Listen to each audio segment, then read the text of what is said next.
Wellington de Lima Pinto, eu sou acadêmico do 6º período de Medicina da Unifap, sou ligante da Liga Acadêmica de Oncologia do Amapá, e hoje a gente vai abordar um dos temas que é um dos meus favoritos dentro da medicina, que é o câncer de pele. Essa abordagem ela é bem mais superficial, é para que a gente faça uma abordagem mais epidemiológica, como utilizar, fazer uma identificação e até um rastreio na atenção básica.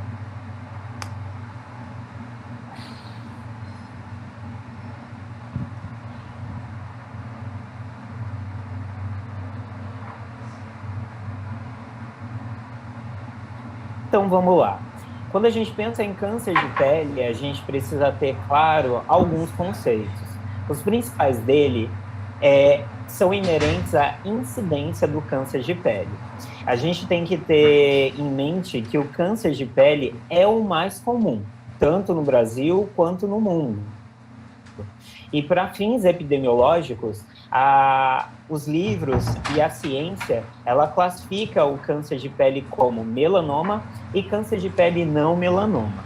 A Organização Mundial da Saúde, a OMS, estimou para o ano de 2012, esses são os dados mais recentes, a ocorrência de 232 mil novos casos e 55 mil óbitos por melanoma no mundo. Isso representa uma taxa de incidência aí de mortalidade de 3 e 0,7 a cada 100 mil habitantes. Nós temos como dados principais que a maior incidência são nos países da Austrália, Nova Zelândia, Estados Unidos e países nórdicos. Mas, o que esses países têm em comum? Isso vai ficar mais claro quando nós começarmos a abordagem epidemiológica. Quanto à incidência do câncer de pele, é importante a gente destacar alguns dados referentes ao Brasil. No Brasil, em 2016, nós tínhamos uma estimativa de 3 mil casos novos de melanoma em homens e 2.670 entre mulheres, correspondendo aí uma taxa de 3,03 casos novos a cada 100 mil homens e 2,59 para cada 100 mil mulheres.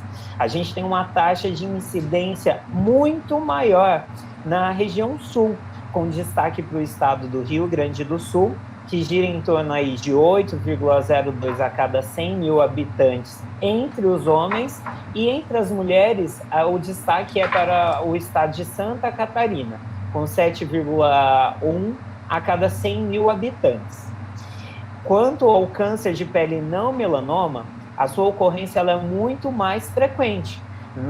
Sempre pensarmos em câncer de pele, lembrar que a possibilidade de ter aí um câncer de pele não melanoma é muito maior do que o melanoma. A gente estima aí que teremos isso para o ano de 2016, né? Esses foram os dados mais recentes que eu encontrei no site do INCA. Eram de 80.850 casos novos entre homens, né? O que dá uma incidência aí de 81,66 a cada 100 mil habitantes, e entre as mulheres, 91,98 a cada 100 mil habitantes. A maior incidência também do não melanoma é na região sul, seguido pela região centro-oeste e sudeste. E aí a gente destaca novamente os estados de Santa Catarina, agora com uma incidência maior entre os homens, e o Rio de Janeiro entre as mulheres. Mas, por qual motivo esses estados têm uma incidência muito maior, tanto do câncer melanoma como o não melanoma? Gente, nós temos que lembrar de fatores históricos, a miscigenação do nosso país. Se nós reportarmos os nossos conhecimentos de história, na região sul, região sul, principalmente do nosso país, nós tivemos uma colonização europeia. Nós tivemos uma incidência de imigrantes italianos, alemães, de descendência proveniente da Europa, com a pele muito mais clara, é mais predominante. A gente ainda teve aí a migração interna, tanto para a região centro-oeste, né, por conta do cinturão verde, a expansão agropecuária, dessas pessoas da região sul, e também a gente teve uma migração mais tarde para a região sudeste, também de pessoas do sul, em busca de oportunidade de emprego. E o fator principal para a incidência do câncer de pele é a tonalidade da pele. Então, pessoas com a pele muito mais claras têm uma chance muito mais elevada de desenvolver, seja o câncer de pele melanoma ou o não melanoma. Eu gostaria de dar um destaque ainda para esse mapa que nós temos aqui no slide.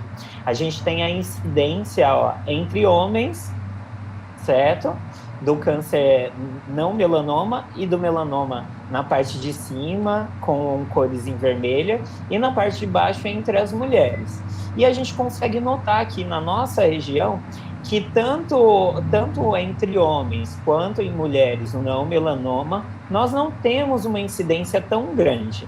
E quanto ao câncer melanoma, a gente também não tem uma incidência tão elevada, exceto quando a gente considera, nesse segundo gráfico, né, em mulheres, principalmente no estado de Roraima, que ele destoa da tonalidade da região norte. Nesse sentido, a Liga Acadêmica ela já produziu um artigo caracterizando a morbimortalidade por neoplasias malignas de pele.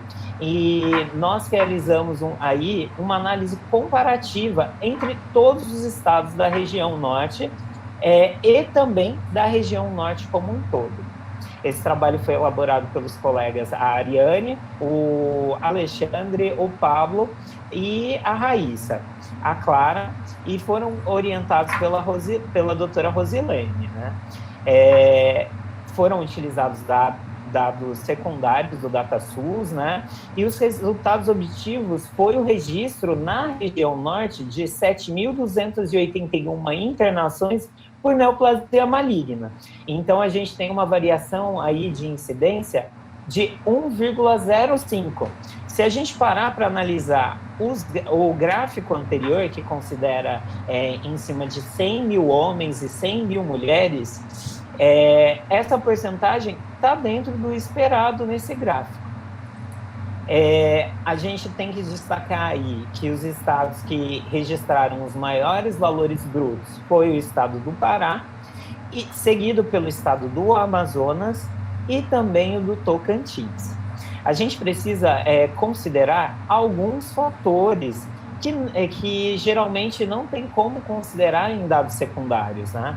O estado do Amazonas, do Tocantins e do Pará são estados que têm aí centros especializados, inclusive com residência, formação acadêmica em dermatologia. Consequentemente, é possível que eles realizem uma pesquisa e também o diagnóstico com muita mais eficiência. Talvez por isso a gente tenha aí uma incidência maior nesses estados.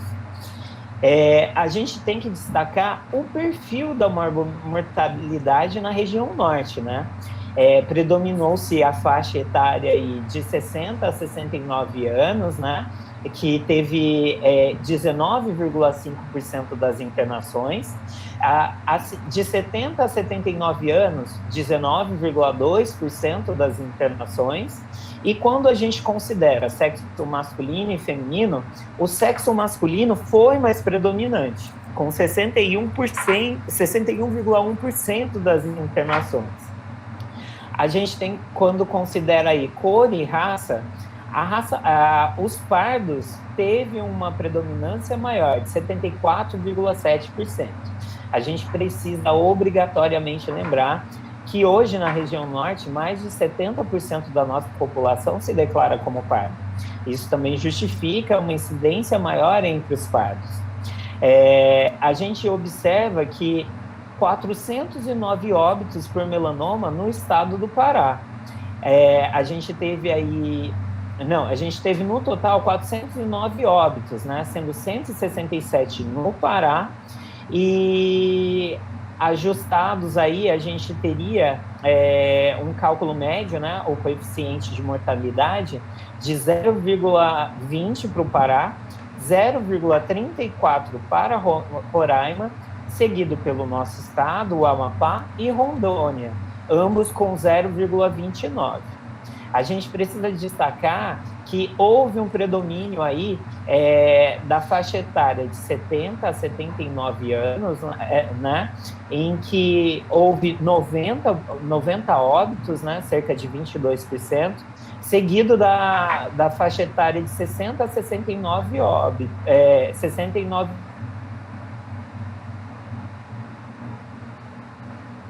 anos, né, quando comparado ao SUS. Mas por que a gente considera essas faixas etárias? Gente, vai ficar mais claro mais para frente que a gente tem uma incidência muito maior do câncer de pele, tanto não melanoma quanto melanoma, a partir da faixa etária de 40 anos. E isso vai ficar mais claro quando a gente começar a observar outros fatores. E a conclusão do trabalho foi a seguinte: a gente tem uma heterogeneidade, né, para os valores ajustados na região norte. A gente tem uma crescente morbimortalidade, só que a morbidade ela é menos significativa quando comparada a outras macro-regiões. E aí a gente precisa lembrar daquele último slide que a gente fez a análise, né, em que a gente tem uma incidência muito maior na região sul, tanto para homens quanto para mulheres, seguidos da região centro-oeste e também da região sudeste. A gente tem a predominância aí do sexo masculino, que vamos observar mais para frente. Sim, o sexo mais afetado quando a gente considera o câncer de pele, né? E a cor e raça parda, sempre considerando que essa é a cor predominante na região norte. Mas quais são os fatores de risco? Gente, sem sombra de dúvida, a radiação ultravioleta é o principal fator de risco para o surgimento de qualquer câncer de pele. E aí a gente tem que considerar também como fatores de risco ter a cor de pele ou os olhos e cabelo claro. Lembra quando eu falei da questão da miscigenação? Historicamente, as pessoas de pele clara, olhos claros e cabelo claro, elas estão concentradas na região sul. Depois do período de migração, a gente teve uma concentração também dessas pessoas com essas características na região centro-oeste e também na região sudeste. O que justifica essa predominância desse tipo de cânceres no Brasil, nessas regiões. A gente precisa considerar sempre o histórico familiar ou pessoal. Se essa pessoa já teve algum tipo de câncer de pele, ela tem aí uma possibilidade aumentada para o surgimento de outro tipo de câncer de pele. A gente precisa considerar sempre se esse paciente tem um sistema imune debilitado, se ela faz uso de imunossupressores, se é um indivíduo transplantado. A gente precisa destacar, né, que para o câncer melanoma, a presença de qualquer nevo, né, que são as vulgarmente chamadas pintas, principalmente as atípicas e numerosas, são consideradas lesões pré-malignas. Se vocês verem através da webcam, eu seria uma dessas pessoas que tem uma predisposição ao câncer de pele. Eu tenho bastante nervos na minha face, e mais para frente a gente vai ver que a face é um dos principais alvos na realização aí de um rastreio. Eu preciso destacar também que o câncer de pele é uma doença ocupacional e muitas vezes ela é negligenciada. A gente precisa considerar ela como os fatores ambientais a qual esse trabalhador ele é exposto. Vamos pensar naqueles trabalhadores que realizam recapeamento da cidade de Macapá. O asfalto é preto, ele reluz muito mais à luz do sol. Além disso, esse trabalhador está muito mais exposto à fuligem, aos resíduos químicos, né, que são inalados através do piche, os óleos minerais daquela mistura e também o óleo de xisto. A gente precisa também destacar alguns trabalhadores que exercem sua atividade ao ar livre, construção civil, os agricultores, pescadores, os guardas de trânsitos, salva-vidas, atletas e também os agentes de saúde são os profissionais mais expostos e candidatos a desenvolverem em algum momento da vida o câncer de pele. A gente tem que tomar muito cuidado quando fala do diagnóstico e do rastreio. E atualmente não existe um consenso brasileiro quanto ao rastreamento populacional do câncer de pele. As evidências mundiais ainda são insuficientes para essa recomendação. O Jornal da Academia Americana de Medicina, de 2016, ele realizou algumas recomendações para rastreio do câncer de pele. Mas no Brasil, a gente deve enxergar o rastreio do câncer de pele como oportunístico. Como esses conhecimentos são para aplicação na atenção básica, nós temos que identificar o nosso paciente sempre como uma oportunidade para rastrear o câncer de pele. Mas você sabe que a realidade de nós da atenção básica é tentar identificar o problema e solucioná-lo. Mas se nós tivermos a oportunidade de realizar um rastreio, principalmente nessa região que os livros de dermatologia chamam de tríade predisposta ao câncer de pele, principalmente a face, ombros, olheira, o couro cabeludo, a região do pescoço, que é a face muito mais disposta à incidência de raios solares, nós temos que fazer essa identificação. O ideal seria que todos nós tivéssemos um treinamento árduo e principalmente a disponibilidade do dermatoscópio. Mas nós sabemos que às vezes nem o serviço especializado dispõe desse instrumento. Então, a minha sugestão é que com o uso de uma lanterna, você possa analisar esses sinais, esses nervos que o paciente vem apresentar. Muitas vezes, a queixa do paciente em relação aí a uma mancha de pele, quanto ao que levantam a suspeita do câncer de pele, né? São manchas que esse paciente costuma coçar, ele reclama de uma dor constante, né? Ela descama, ela apresenta um sangramento, ou então é uma ferida que não se cura. Eu não posso deixar de falar do ABCDE do câncer de pele, né? Ele aí é um mnemônico que facilita na identificação do câncer de pele e a gente precisa considerar alguns parâmetros. O A seria a simetria. Quando eu traço aí uma diagonal, eu comparo as metades dessa pinta, né? Essas metades elas não são iguais. O B seriam as bordas. As bordas elas geralmente são mal definidas, são irregulares, elas são deformes.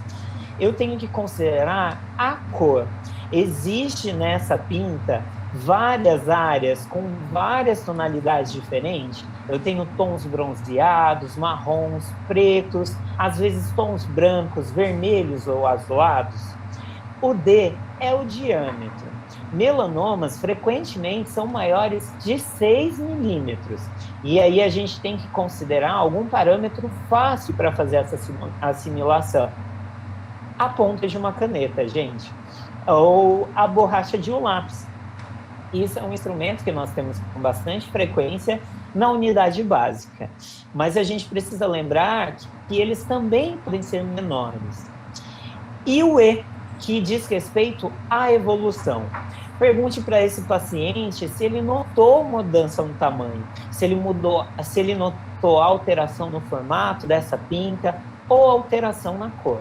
Esses parâmetros, eles foram extraídos do American Academy of Dermatology, né? E eles são difundidos mundialmente. A gente precisa lembrar de alguns sinais de alertas, né? Que eu vou destacar novamente. São as manchas pruriginosas, né? Que elas apresentam descamação ou são sangrantes. Qualquer sinal ou pinta que o paciente venha relatar mudanças de tamanho, forma ou cor, é um sinal de alerta. Feridas, qualquer tipo de ferida que não se cicatrizou por mais de 4 semanas, é um sinal de risco. A gente precisa considerar, para fazer esse diagnóstico e até o encaminhamento de uma forma mais especializada, os tipos de cânceres. A gente precisa, então, aí dividir os cânceres não melanoma e o melanoma. O não melanoma, ele tem uma incidência muito maior. Ele representa aí cerca de 94% de todos os tipos de cânceres de pele. E os 2 tipos mais comuns que eu irei destacar hoje é o basocelular, que é o carcinoma de células basais, e o espinocelular, que é o carcinoma de células escamosas. Nós precisamos sempre lembrar que eles estão diretamente ligados à exposição crônica ao sol. São pessoas que estão mais dispostas a apresentá-los a maiores de 50 anos, de pele e olhos claros. É importante destacar que quanto mais precoce o tratamento, e dependendo do seu tipo histológico, nós podemos apresentar aí um alto índice curativo. Quanto ao melanoma, ele é muito menos frequente, só que ele tem muito pior prognóstico, né?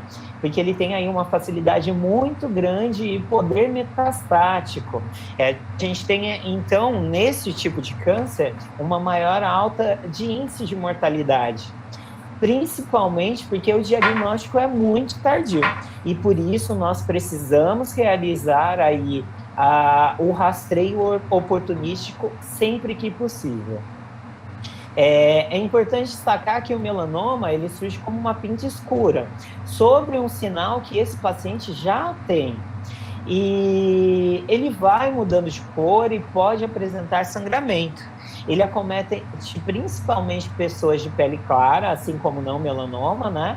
E que tem muitos sinais históricos familiares, né? E que tem aí histórico familiar, né? Provavelmente aí um parente já tenha sido acometido pelo câncer, pelo melanoma. Então vamos lá.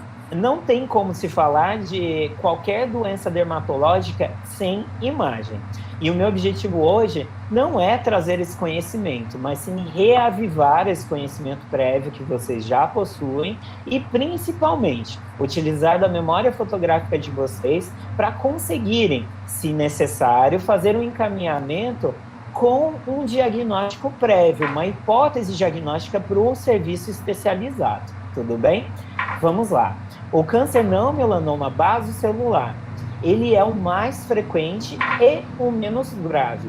A gente tem que aí destacar que ele surge igualzinho essa foto, gente. São manchas aí mais roseadas, geralmente em pessoas com pele claras. Ele tem essa vascularização que nem sempre é proeminente e ele tem um crescimento mais lento, mas o paciente ele consegue notar esse crescimento. Ele é mais frequente depois dos 40 anos, sempre em pacientes com exposição solar. Então, eu vou sempre repetir, pacientes com pele clara, com maior exposição solar, têm muito mais predisposição a desenvolver aí um câncer não melanoma e também melanoma. E onde ele pode surgir? Bem, a gente sempre tem que pensar em regiões muito expostas ao sol. Então, a gente tem que considerar a tríade de exposição, que seria a face, o rosto, né? O pescoço, a orelha, que muitas vezes é negligenciada caso o paciente faça o uso do protetor solar, que, aliás, é a única e melhor forma de fazer aí a prevenção para o câncer de pele, mas também existem outros artifícios que a gente pode fazer utilização e orientar nosso paciente da unidade básica de saúde. Nós sabemos que não é a realidade dos nossos pacientes fazer a aquisição do protetor solar, que, apesar de ser um item aí que, ao meu ver, de cuidados básicos de saúde, tem um preço muito elevado. E, infelizmente, não existe distribuição pelo SUS, né? E eu nem posso comentar, fazer uma cobrança nesse sentido, porque muitas vezes a gente não tem aí nem os remédios básicos de hipertensão ou então de controle do diabetes. Então, retornando, onde ele pode surgir com mais frequência? Sempre a área do pescoço, do rosto, orelhas, o couro cabeludo. Nós não podemos negligenciar os nossos pacientes carecas. E também o ombro, principalmente na nossa região, em que é muito comum a utilização de regatas, tanto por homens e mulheres. E como se proteger? No mundo ideal, seria que todos fizessem a utilização do protetor solar, fazendo sempre a reaplicação mais de uma vez no dia. Então, se eu apliquei ele no período da manhã, eu teria que reaplicá-lo aí no início da tarde. E, claro, essa reaplicação deveria ser durante as horas mais quentes do dia. Mas, essa não é a realidade do meu paciente. Tudo bem, doutora, você pode orientá-lo a fazer utilização aí de chapéu, de boné, ou mesmo a utilização da camiseta. Isso vai diminuir a superfície de contato com os raios solares em parte da região do pescoço e também ombro. Mas a face, o ideal seria mesmo a utilização do protetor solar e, se não possível, aí do boné ou do chapéu. Quanto ao câncer não melanoma espinocelular, ele é o segundo tipo mais comum e surge mais comumente em homens. Ele também pode se desenvolver em mulheres de qualquer idade.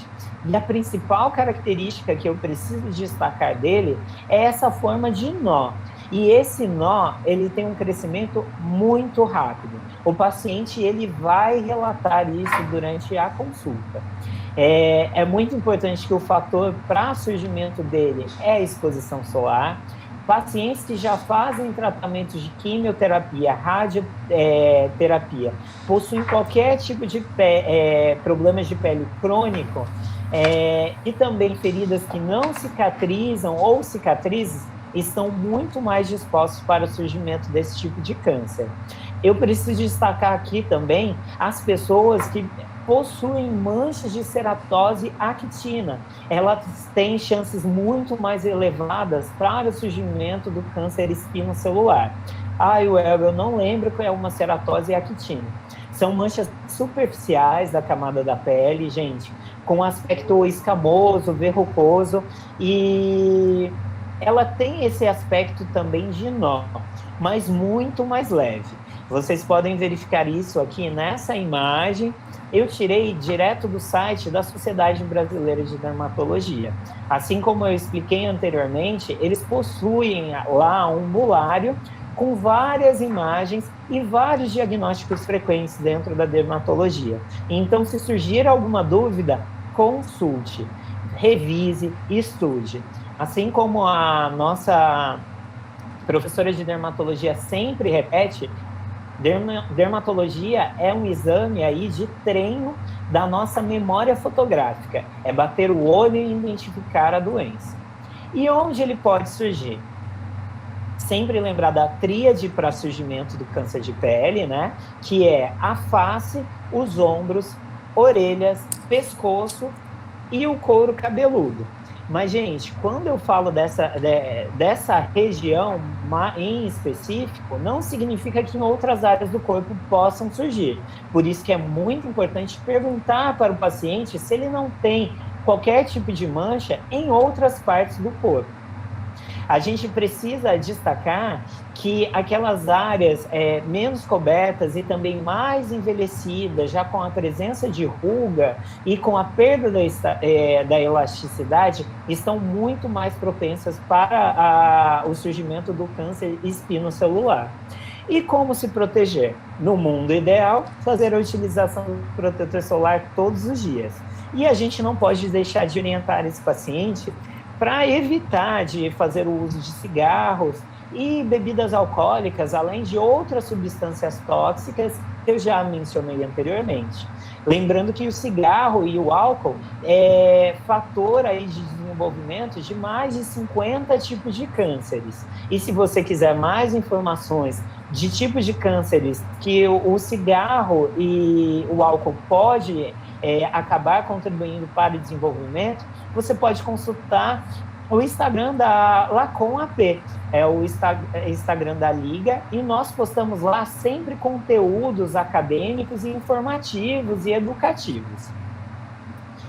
E, por fim, eu tenho que destacar o câncer melanoma maligno. Ele é o tipo de câncer mais perigoso e ele tem, assim, esse aspecto de sinal escurecido, de deformidade ao longo do tempo. Ele, como eu já disse anteriormente, tem um alto grau metastático e pode comprometer uma série de outros órgãos devido à forma com que essa metástase acontece em nosso corpo. E ela é muito rápida mesmo. Como eu já especifiquei anteriormente, ele pode surgir em regiões mais expostas ao sol, o rosto, o couro cabeludo, as orelhas, e eu vou repetir sempre para que pelo menos depois dessa aula vocês saiam com essas informações consolidadas, e especialmente em pessoas com pele muito clara. Se a gente pensa no câncer melanoma, a gente consegue fazer o ABCDE completo nele. Então, vamos lá. A gente consegue ver a simetria entre quando a gente traça uma linha ao meio dessa pinta, a gente consegue ver as bordas irregulares, a gente consegue ver várias colorações diversas, a gente consegue ver aí a deformidade e também a evolução, o crescimento. É muito importante perguntar para o paciente, porque muitas vezes ele nota esse crescimento acelerado. E o que devemos fazer? Gente, o tratamento precoce representa aí mais chances de cura. Na maioria dos casos, o tratamento ele é iniciado com a cirurgia para retirar a maior parte das células, né? E sempre respeitando aí a margem, né? O bordo, e de modo que não permita aí a metástase, mas o profissional responsável por essa ressecção, né, por essa exérese, ele pode optar aí, e muitas vezes é necessário, realização da radioterapia ou da quimioterapia para eliminação de células cancerígenas que ainda ficam no organismo desse paciente. E aí eu vou destacar novamente a função essencial do protetor solar. Ele é fundamental, gente. Nesse estudo realizado a partir do DataSUS, que considerou todas as capitais do Brasil, a gente consegue ver aí a incidência do câncer de pele entre os pacientes que fazem ou não a proteção contra a radiação ultravioleta, tá? Sempre um dado importante desse gráfico, né? Que rapidamente a gente consegue identificar, sendo o vermelho o sexo feminino e o masculino a tonalidade azul, é que em todas as capitais a adesão ao filtro solar ela é muito maior entre as mulheres. E em todas as capitais ela é muito inferior aos homens. Tudo isso decorrente de fatores pessoais, né? E fatores históricos. A mulher ela tem um cuidado muito maior com a pele, muito maior em questão de vaidade. Então, sempre que a gente puder trabalhar a questão do protetor solar com os nossos pacientes homens, mas também as mulheres, façam essa educação em saúde. Pode ser que ele não tenha condições de comprar o protetor solar, mas você cumpriu com o seu papel social. Mas, Uel, protetor solar é muito caro. Tudo bem, você já comentou de outras estratégias, a utilização de bonés, o próprio óculos de sol, que ele faz a proteção dessa região dos olhos, né? A utilização de camisetas, protetores para a região do pescoço. Existem outras possibilidades de tratamento, e eu não posso deixar de puxar a sardinha para o lado da Liga novamente, né? Recentemente nós tivemos um capítulo de livro aprovado, né? E o tema desse trabalho foram fotos protetores dietéticos e sua relevância na prevenção do câncer de pele. Nós realizamos aí uma revisão sistemática dos principais componentes da dieta básica do dia a dia, que servem como fatores comprovados cientificamente como fotoprotetores. Ou seja, além de recomendar para esse paciente a utilização de vestimentas, né, como o chapéu, a camiseta, a gente poderia aí sugerir alguns alimentos que também serviriam como fotoprotetores. Mas lembre-se, apesar deles contribuírem para a proteção, eles não são mais efetivos do que o filtro solar. É muito importante falar do filtro solar. E aí eu gostaria de destacar aqui alguns desses componentes, né? Eles são encontrados em especial as frutas, legumes, verduras, alguns condimentos, e aí eu destacaria aqui o consumo de verduras com excesso aí da cor verde, né? Principalmente na nossa região, principalmente no Amapá, a gente tem um consumo muito grande aí do couve. O couve, ele possui um desses fatores fotoprotetores, né? E aí eu destacaria eles, né? O resveratrol, que é muito encontrado na uva, na semente de uva, a quercetinina, a capsaicina e a curcumina, que é encontrada na cúrcuma, que também é muito utilizada na alimentação aqui da região norte, né? E aí eu também tenho que destacar os meses temáticos em que frequentemente existem campanhas, né? Essas campanhas são desenvolvidas tanto pela Liga Acadêmica, como também os centros especializados. A gente tem no Amapá o Centro de Doenças Tropicais, né? E uma das médicas responsáveis é nossa professora, a doutora Natália. Eu já tive a oportunidade de acompanhá-la em atendimento. Ela faz esse diagnóstico no ambulatório, com o encaminhamento do pessoal da atenção básica, com suspeita prévia, e ela mesma faz esse diagnóstico e, dependendo da complexidade, ela marca sempre às segundas-feiras. Eu não sei como está funcionando a agenda dela atualmente, né, para fazer a exérese desse melanoma ou então desse câncer não melanoma. Mas eu preciso destacar aqui o mês de junho, né, o Junho Preto, em que a gente utiliza para conscientização do câncer de pele melanoma.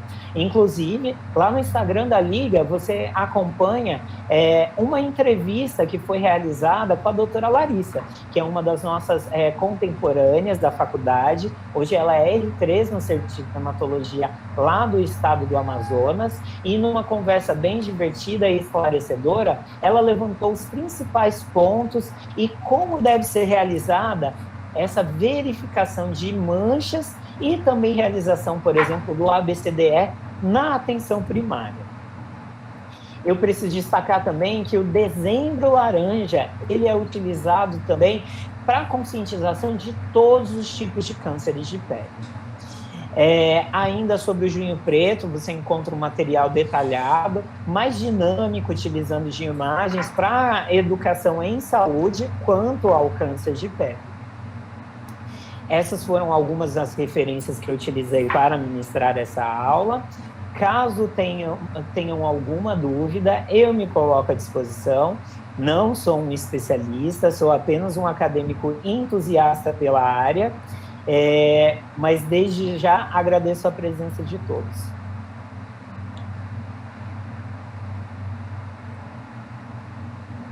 Muito bem, Wellington. A gente sabe quando uma apresentação é boa, quando fica muito pouca coisa para a gente comentar. Então, assim, parabéns pela apresentação.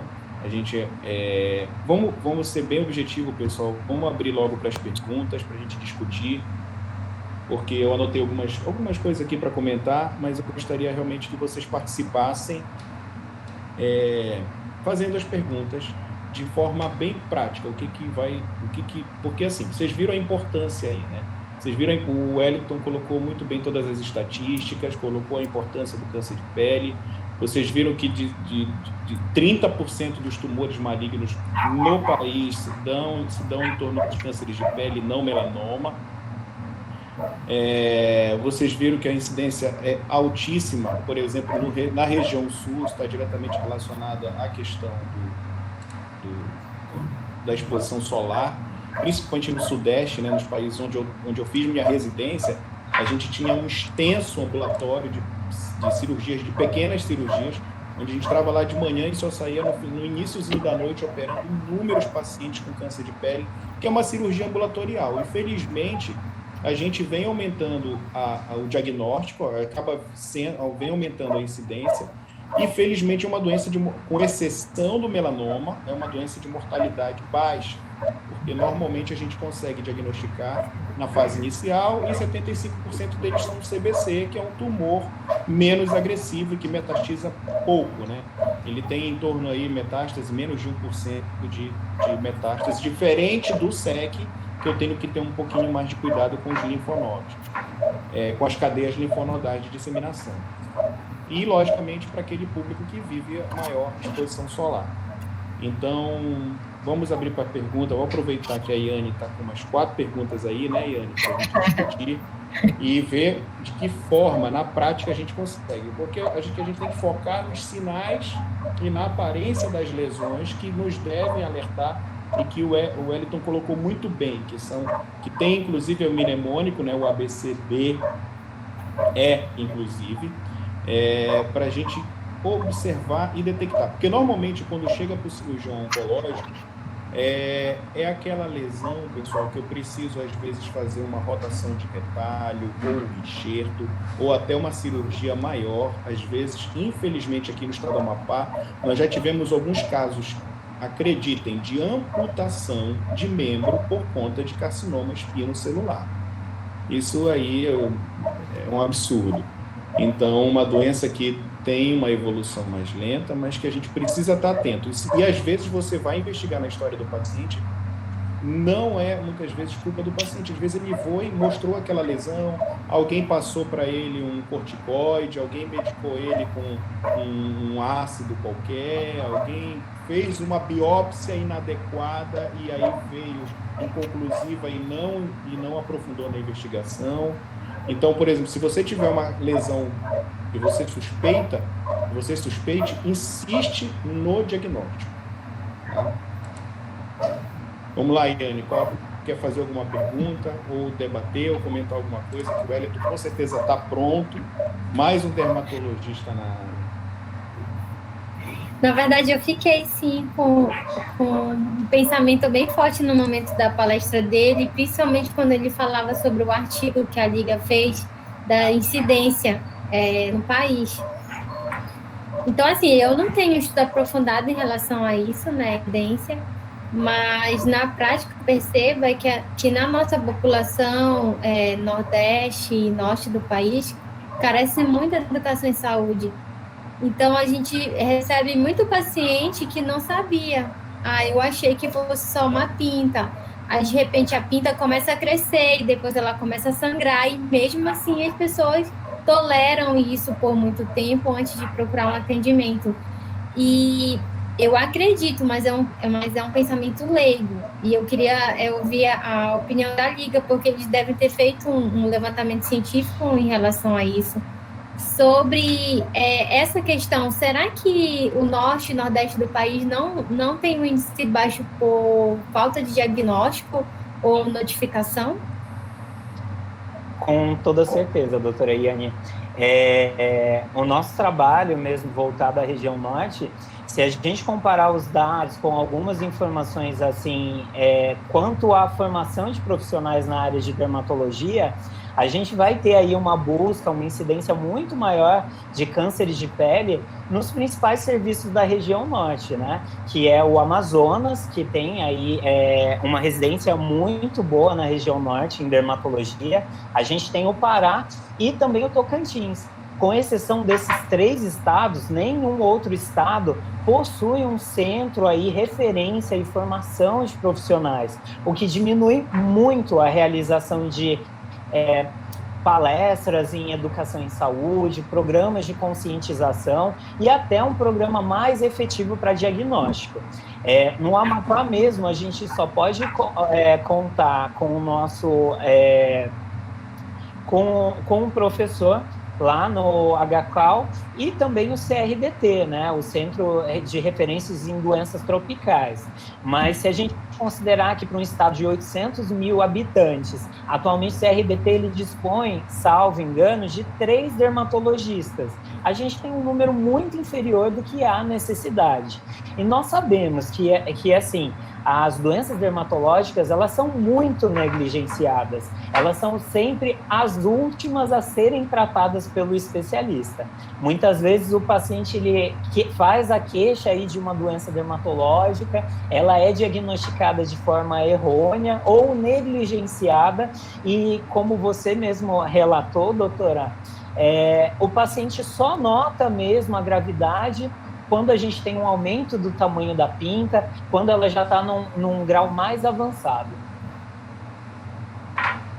E um outro comentário em cima desse do Hélito, com relação à subnotificação, é porque muitas vezes, infelizmente, não há uma educação dos próprios médicos que tratam tais lesões em realizar a notificação.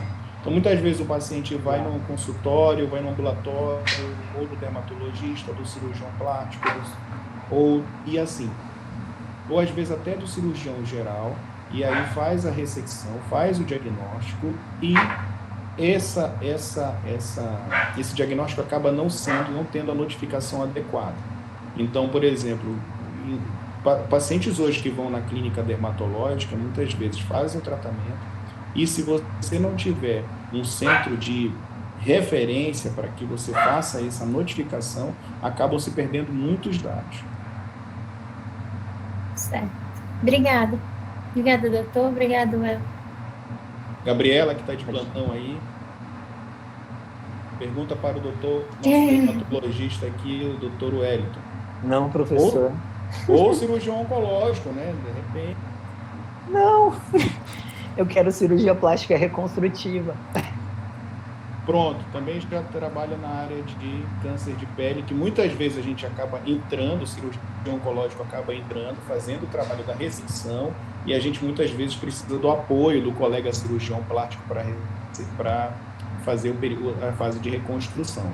Eu já tive, infelizmente, a oportunidade de ver e de participar de cirurgias onde a gente precisa, por câncer de pele, que invadiu a mandíbula, fazer ressecção da mandíbula em conjunto com a lesão de pele, para fazer, e depois o microcirurgião, entrar com reconstrução utilizando a fíbula.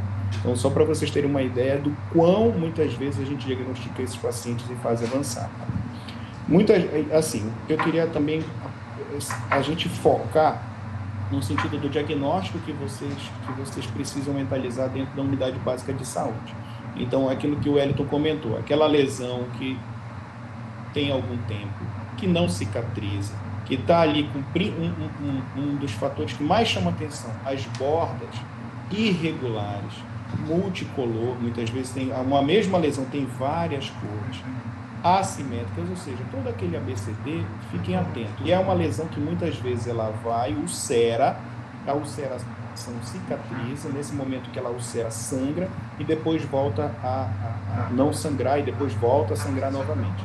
Essa lesão, muitas vezes, o paciente que é de baixo nível socioeconômico, tem um baixo entendimento, ele acaba negligenciando, e se for uma lesão próxima de órgãos mais nobres, por exemplo, como ouvido, nariz, olho, pálpebra, face. Muitas vezes as cirurgias são extremamente mutilantes e deformantes.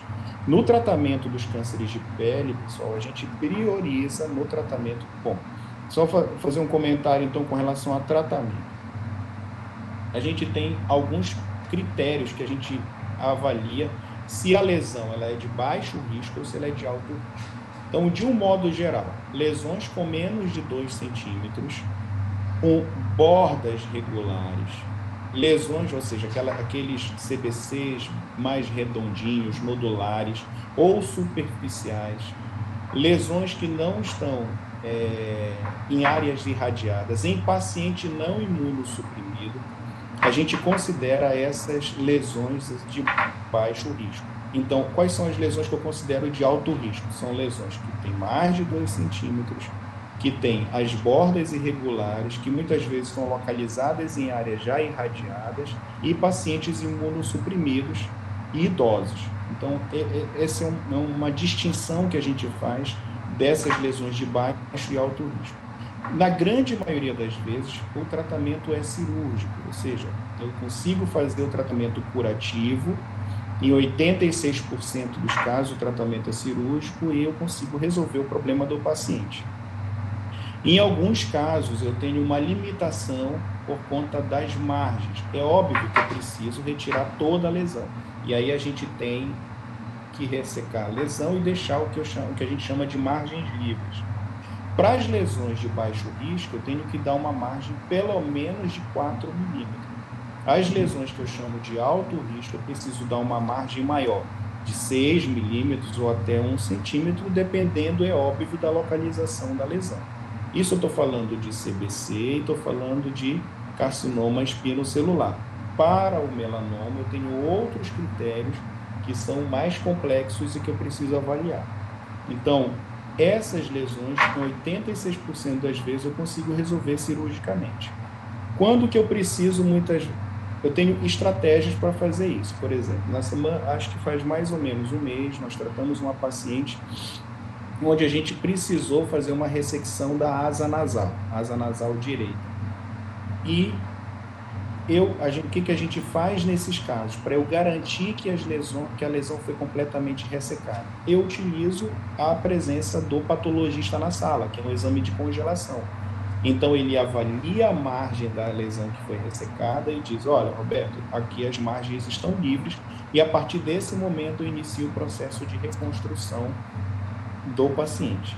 Sempre nessa ordem, né? Primeiro eu preciso tentar ao máximo preservar a função, preservar a parte estética o máximo possível, mas o tratamento oncológico não pode, sempre, a radicalidade do tratamento oncológico vem em primeiro lugar, a despeito das outras situações.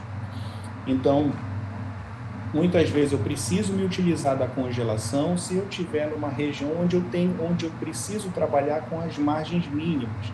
Ou seja, basta o patologista me dizer que aquela margem está livre para eu poder fazer o início da reconstrução. Certo?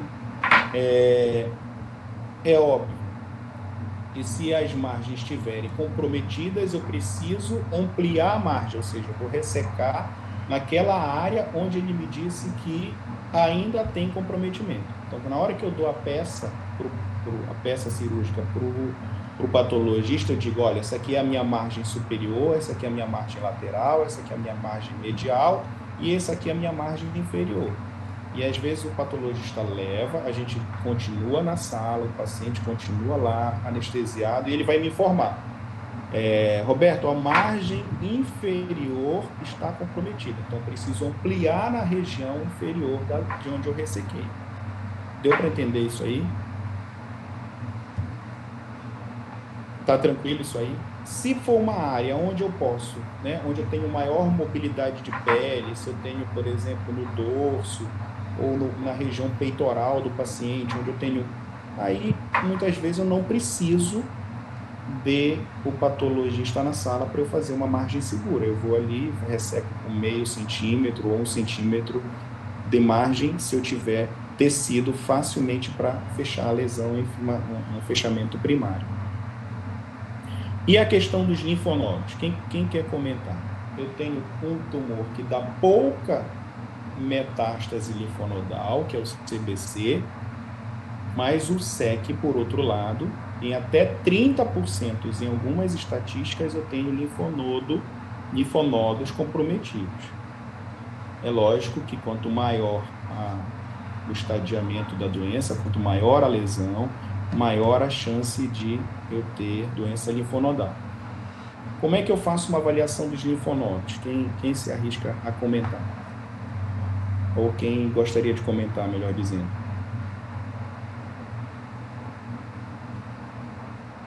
Doutora Isabelle.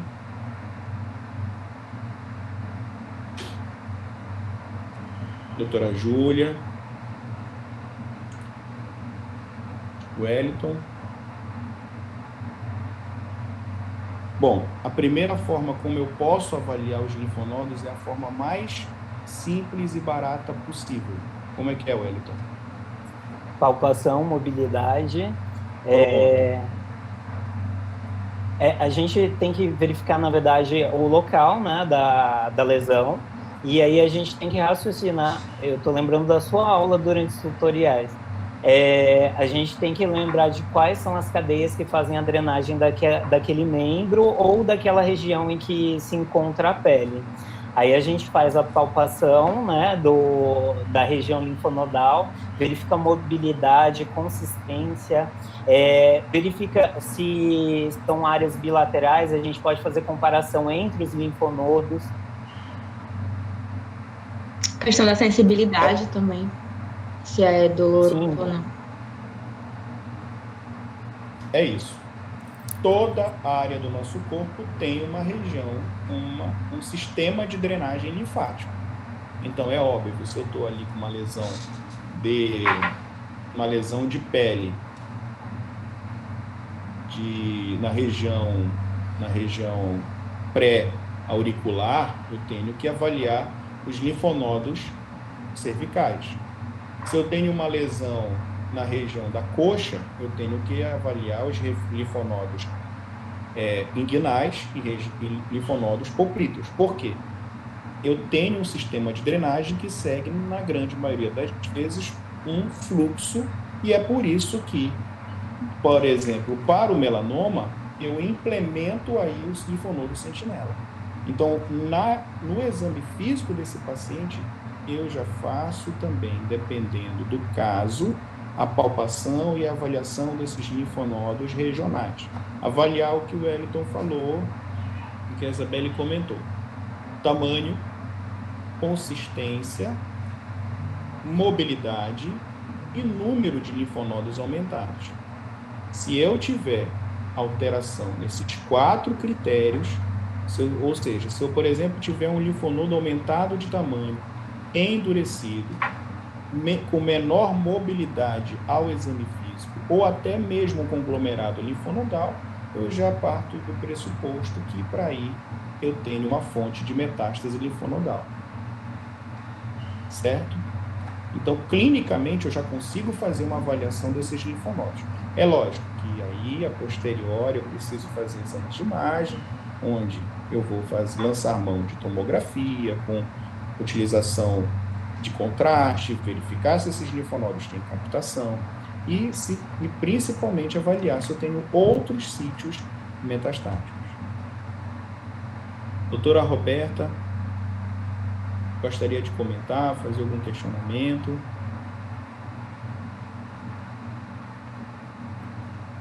Eu queria hoje, eu atendi um paciente, eu queria comentar, ele tinha uma lesão, assim, um pouco meio já grande, um couro cabeludo, um paciente jovem, e eu encaminhei ele para dermatologia, né? Eu não sei, aqui em Macapá eu não conheço ainda todos os caminhos, eu não sei para onde que eu indico, assim, diretamente, né? Eu fiz aquele encaminhamento padrão, mas eu não sabia no momento dizer onde o senhor vai, um garoto, né? E ele disse que estava crescendo e que às vezes sangrava, então me preocupei com aquela lesão. A gente vê muito, mas eu tenho umas que a gente fica mais preocupado, né? E eu só queria, assim, de maneira prática, saber para onde eu encaminho, assim, diretamente, né? Ou se precisa mesmo ir marcar em algum lugar, telefonar, agora com a pandemia toda telefonando, né? Era só essa dúvida, mas a aula foi excelente, gostei muito, foi muito, assim, prática, né? Foi bem didática, agradeço, Érico, e foi muito, assim, uma revisão também muito boa. Obrigada pelas suas colocações também, então, assim, muito né? Assim, é um enriquecimento, tá? Essas aulas estão sendo muito boas mesmo.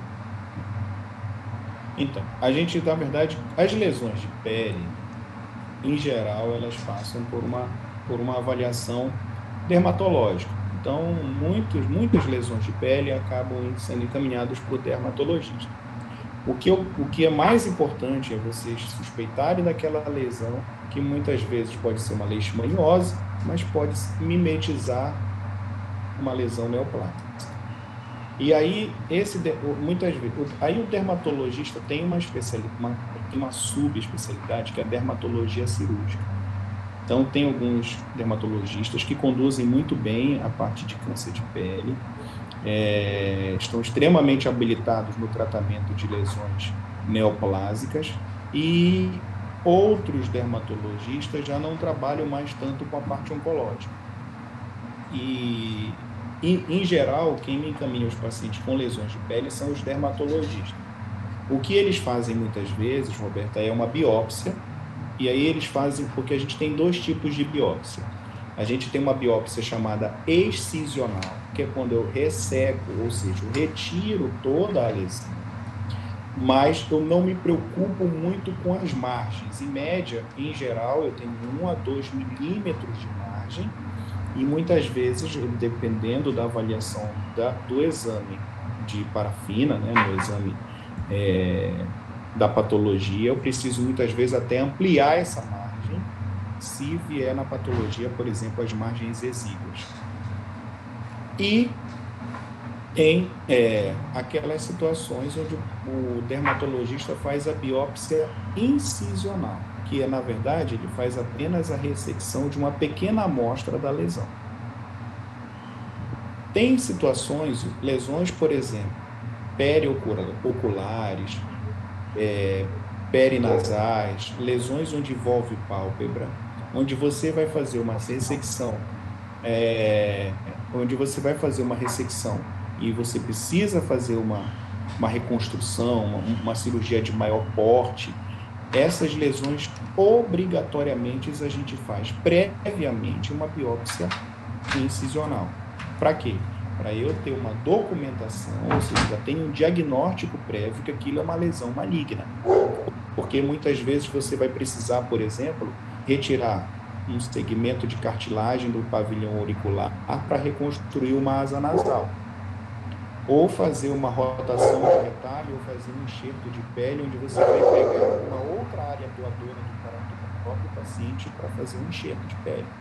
Então, para que eu evite um tratamento cirúrgico mais agressivo nesse paciente de forma desnecessária, a gente faz a biópsia incisional e dá o diagnóstico antes. Mas se eu tiver, por exemplo, numa região, como eu atendi uma paciente por coincidência hoje, que ela tinha um CBC no joelho, aí eu me permito de cara fazer uma ressecção e tinha bastante sobra de pele para fazer uma reconstrução primária, eu já me permito de cara fazer uma ressecção completa da lesão, até a despeito da biópsia, uma vez que clinicamente é uma lesão muito suspeita.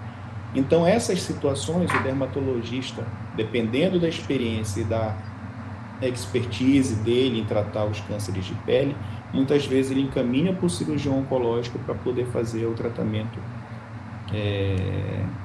definitivo. Principalmente no caso do melanoma. Melanoma, a gente sabe que o melanoma, né, se origina dos melanócitos, são mutações que ocorrem nas células dos melanócitos, que são células que se originam lá da ectoderma, do nosso tecido, lá do início da embriogênese, lá da crista neural. Por isso que a gente pode ter, onde você tem tecido embrionário no nosso corpo, que é originário do tecido do ectoderma, você pode ter melanoma. Porque muita gente acha estranho. Como que tem melanoma ocular?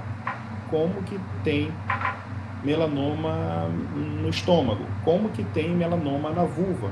Porque onde eu tiver tecido que se origina do ectoderma e onde eu tiver tecido originário lá da crista neural, eu posso ter melanócitos e, consequentemente, eu posso ter a degeneração maligna. É óbvio que o maior tecido de revestimento do nosso corpo é a pele, e por conta disso eu tenho uma maior incidência de melanoma na pele. E aí eu tenho uma série de fatores que eu preciso avaliar. Diâmetro da lesão e principalmente a espessura. No início, o melanoma tem uma expansão radial, mais superficial, mais plana, e posteriormente ele vai tendo uma lesão, uma expansão, vai adentrando os tecidos, vai invadindo os tecidos mais profundos, até mesmo atingir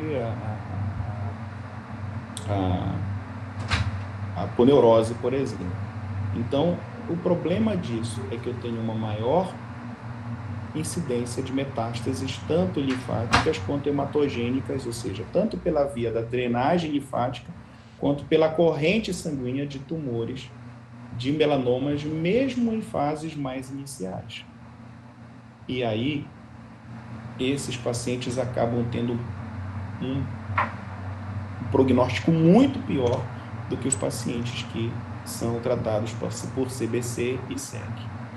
Então, o melanoma, a gente tem que ficar atento para o exame físico, para a avaliação dessas lesões, porque muitas vezes essas lesões, mesmo em fases iniciais, já promovem metástases linfonodais e até hematogênicas.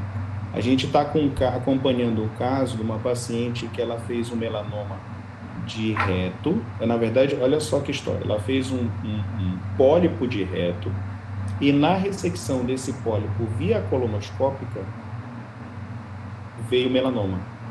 Essa paciente foi toda estadiada, com ressonância, com tomografia, e no segmento dela, ela fez uma lesão hepática.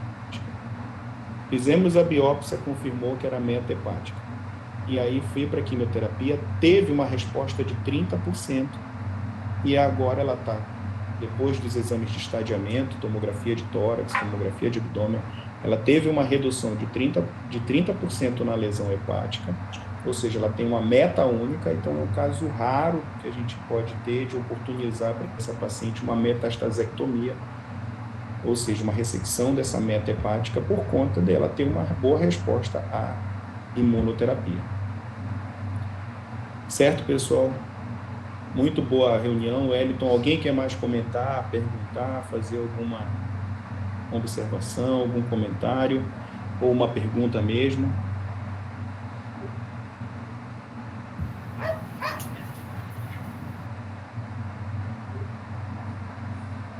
Bom, muito boa. Mais uma vez, Wellington, parabéns pela apresentação. A Isabelle